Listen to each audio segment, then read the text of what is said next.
Welcome everybody to the latest video.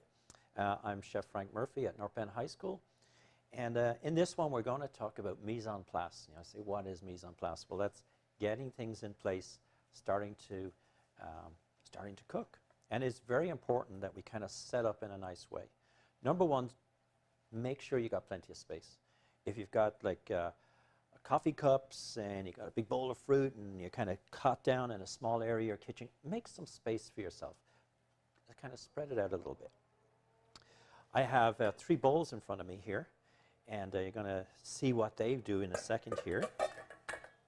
And I have my cutting board, and my cutting board's on my damp towel so it doesn't move around. I got my knives. I've washed my hands beforehand, and my knives, and everything is nice and clean. So these bowls are going to be put down just like that. And then I want to put the product that I'm going to start with in the first bowl. The second bowl is going to be for my trim. And the third bowl will be for my finished product. I'm right-handed, so I work from left to right. And if I'm left-handed, I'm going to go from right to left. So I've got a carrot here. I'm going to peel it. I use my bowl, and I peel right into the bowl.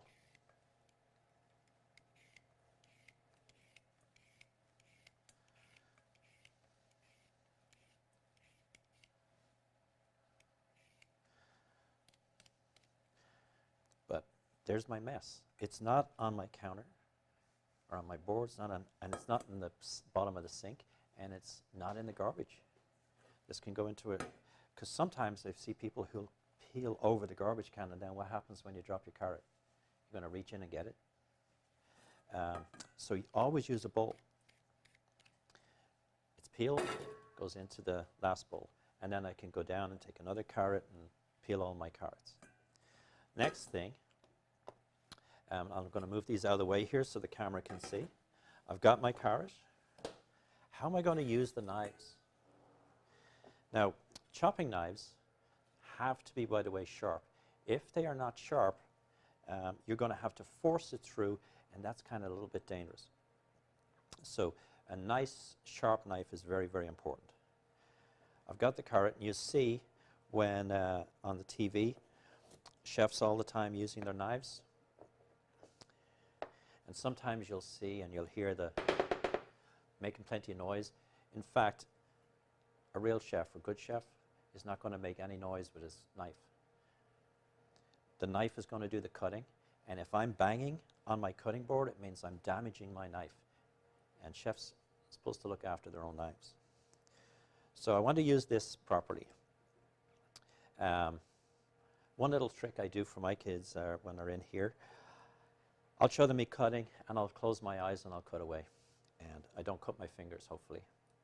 I'm kind of going to do that just a little bit here, and then I'll explain how I'm able to do that. So I'll take my fingers. I'm going to start cutting down here.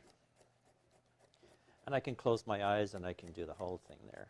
As I say to the kids, you can watch TV, whatever you want to do. But you're not going to cut yourself, because you know exactly where that blade is, and you're in control.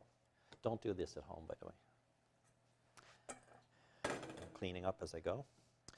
So how do I do that? Well, first off, I'm going to take my fingers. I'm going to put them just like that. Put them on the counter. My thumb, make sure that it is tucked in. If you look at my thumb, it's kind of a little bit flat on one side, and that's because a couple of times I didn't tuck it in, and I kind of nicked it a few times. So after a few years, you kind of learn that. But you make sure that this thumb is in. The knife is going to slide on your fingers. It's right up against it. You're holding the knife just like this. Not like that. Not with a death grip. Just like a nice grip. You're in control.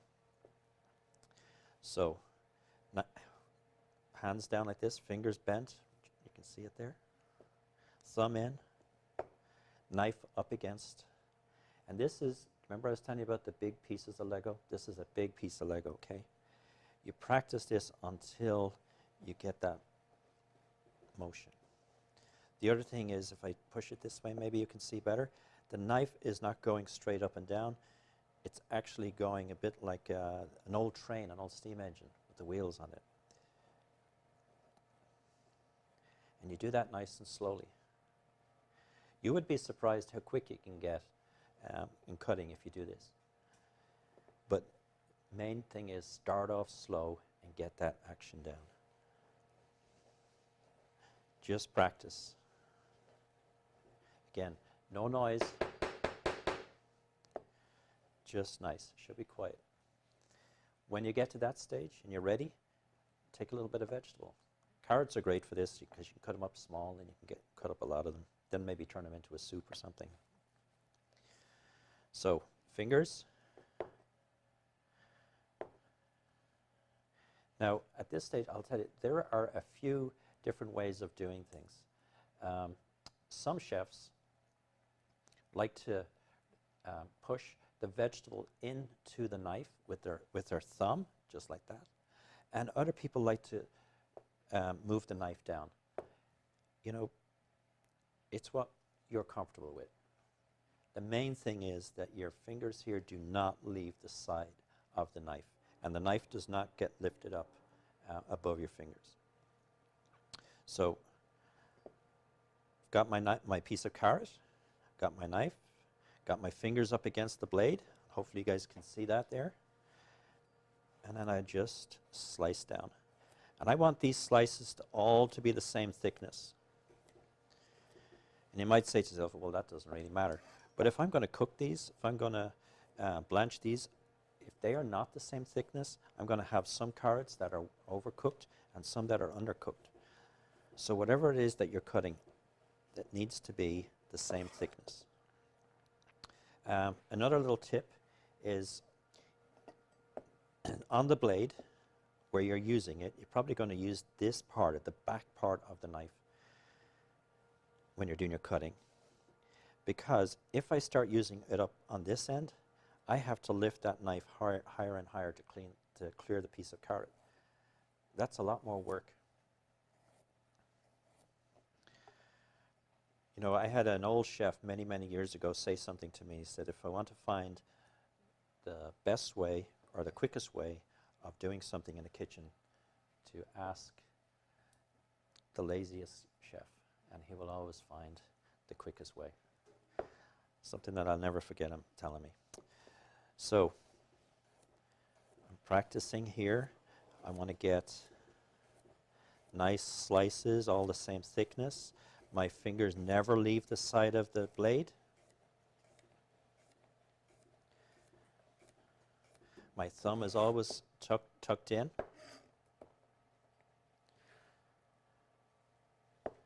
And this is just something you've got to practice it. But once you get it practiced, you can get very, very fast. And I don't know if I have a little piece of celery here. Now I'm a lot older and a little bit out of shape, but I can probably still chop pretty quick.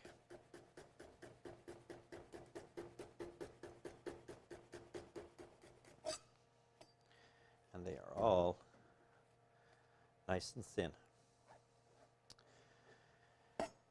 So that's the end of the video for this particular one. As we go through the videos, I will be kind of spend a little bit more time with the knives and stuff, but just try to do that. And main thing is tuck your fingers in, make sure that thumb is back, practice with your knife, let that slide. Remember that action like a steam engine. Go slow. Just take your time. And pretty quick, you'll be cooking as good as any chef, or cutting as good as any chef. It just takes practice, okay? Make sure the knife is sharp too. And thank you very much for watching in, and look forward to the next one. Chef Frank, thank you. Bye-bye.